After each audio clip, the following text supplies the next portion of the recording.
la tiédeur et la procrastination ont fait atterrir cette femme en enfer.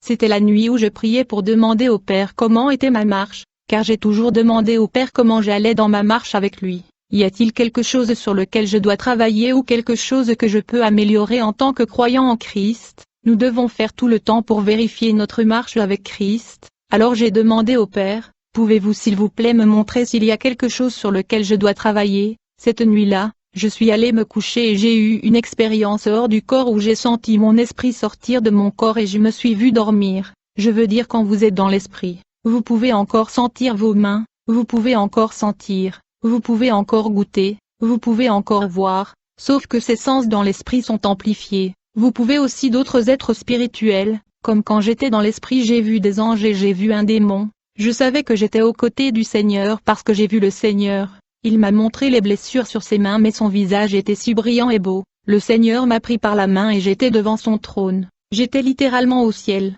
J'observais le Seigneur juger une âme. Elle était une caucasienne blonde. Elle avait l'air d'avoir 20 à 21 ans et elle venait de mourir. Elle avait l'air confuse. Le Seigneur a commencé à lui montrer un écran avec sa vie, tout ce qu'elle faisait bien, tout ce qu'elle a fait de mal, de sa naissance à sa mort. L'écran a même montré comment elle est morte dans un très grave accident de voiture. Je voyais à l'écran, beaucoup de gens lui parlaient de Jésus-Christ mais elle n'arrêtait pas de le remettre à plus tard en disant « Oh, je me repentirai demain, je me repentirai demain ».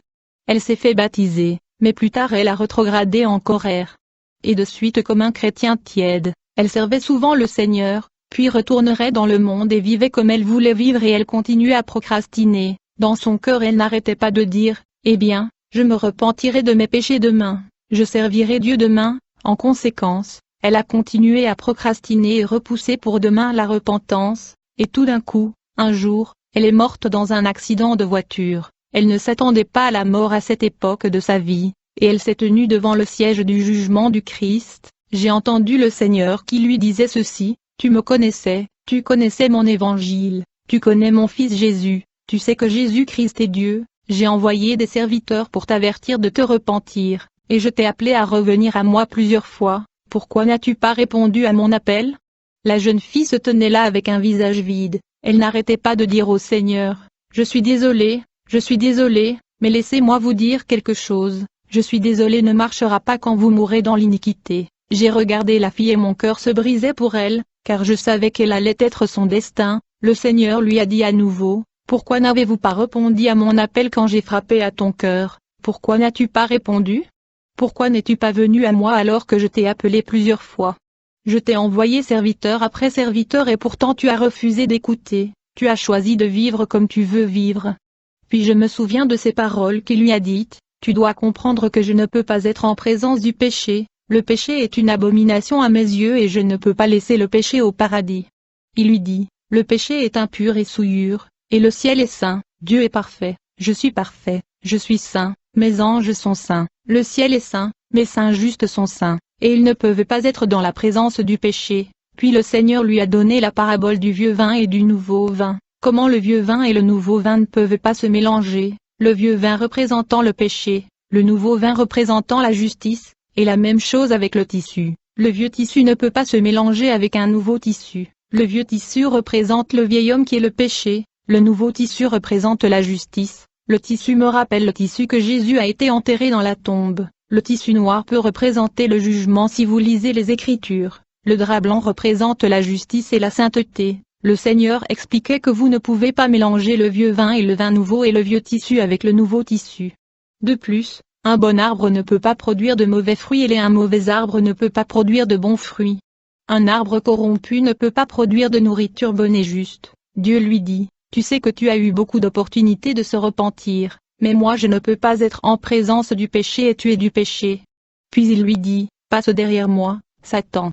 Je ne te connais pas, la porte de gauche s'est ouverte, et j'ai littéralement vu et l'archange Mich jeter cette fille en enfer, bien-aimée. J'ai vu cette âme se faire juger devant le trône du Seigneur et être jetée dans le feu de l'enfer par l'archange Michel. Le Seigneur me dit, peu importe qu'il soit grand ou petit, le péché est un péché, et c'est un mal aux yeux de Dieu, et pas une seule âme n'entrera au ciel si elle a une seule tache sur elle, cela vous inclut, il a dit, continuez à chercher ma face, vous avez des domaines sur lesquels je dois travailler, vivez pour le Seigneur et continuez à vous préparer pour son retour. J'ai vu cette fille se faire juger et jeter en enfer et vous n'avez aucune idée à quel point c'est effrayant. Cela a littéralement augmenté ma peur de Dieu. Je l'ai vue se faire jeter en enfer et je me suis réveillée avec le deuil dans mon esprit. Cette fille vient de mourir d'un accident de voiture et elle se tient devant le Seigneur des Seigneurs et le Roi des Rois.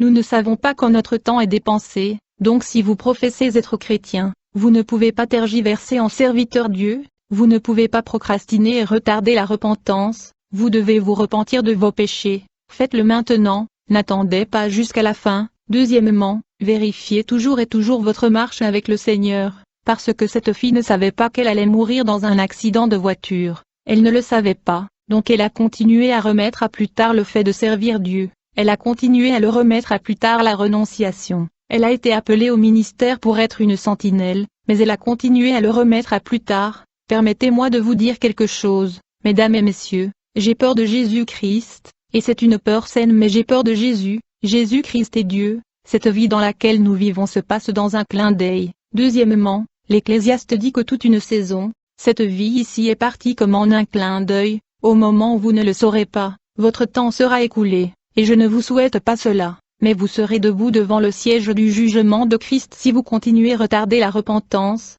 je veux dire, c'est un sentiment effrayant. Vous comprenez ce que je dis, j'étais là à regarder cette fille se faire juger et ça aurait pu être moi devant le siège du jugement de Christ, ça aurait pu être vous ou n'importe qui d'entre nous, c'est un sentiment effrayant, c'est très effrayant, alors s'il vous plaît, si vous n'avez pas consacré votre vie à Christ, s'il vous plaît faites-le maintenant, vous ne pouvez pas servir deux maîtres, vous servez le Seigneur, ou vous servez Satan, il n'y a personne entre cela, cette expérience a changé ma vie, vous ne pouvez pas imaginer. J'espère que cela vous édifie, et comme toujours, testez les esprits, demandez conseil à Jésus-Christ sur ce que je vous ai rapporté, il nous dit à tous de vérifier notre marche avec lui, et pour s'assurer que nous faisons ce qu'il veut que nous fassions, que nous vivons pour lui, de sorte qu'à son retour, nous n'ayons aucune tâche sur nous,